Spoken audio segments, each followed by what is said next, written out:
నమస్తే. భగవద్గీతలో 11వ అధ్యాయం విశ్వరూప సందర్శన యోగంలో 5వ శ్లోకం.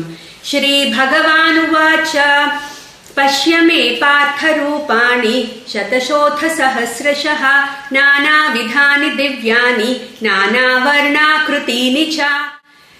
భగవానుడిని అర్జునుడు అడిగాడు, నీ సాకార రూపాన్ని నాకు చూపించు. అంటే నువ్వు నిరాకారుడివే, నువ్వు నిర్గుణ స్వరూపుడివే, కానీ నువ్వు మాయతో కలిసి సృష్టి మొదలుపెట్టిన తర్వాత మొదటి రూపం విరాట్ రూపం.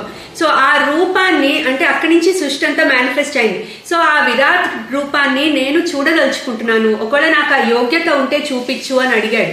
సో దానికి భగవానుడు ఇప్పుడు చెప్తున్నారు, పశ్యమే పార్థ, చూడు అర్జున, రూపాణి శతశోథ సహస్రశః, శతః అథ సహస్రశః, అంటే 100,000 రూపాలు నావి చూడు.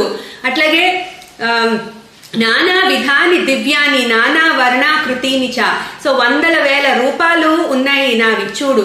అట్లాగే దివ్యమైన రంగులు కలవి, దివ్యమైన షేప్స్ ఆకృతులు కలవి, అలాగే దివ్యమైన ఫార్మ్స్ అండ్ షేప్స్, ఇవన్నీ నావి నానా రకాలుగా ఉన్నాయి, 100,000 ఉన్నాయి నా రూపాలు. నేను నీకు విభూతి యోగంలో నేను నీకు చాలా చెప్పాను నా గ్లోరీస్ గురించి, అవన్నీ చూడు ఇప్పుడు అని భగవానుడు అర్జునుడితో అంటున్నారు.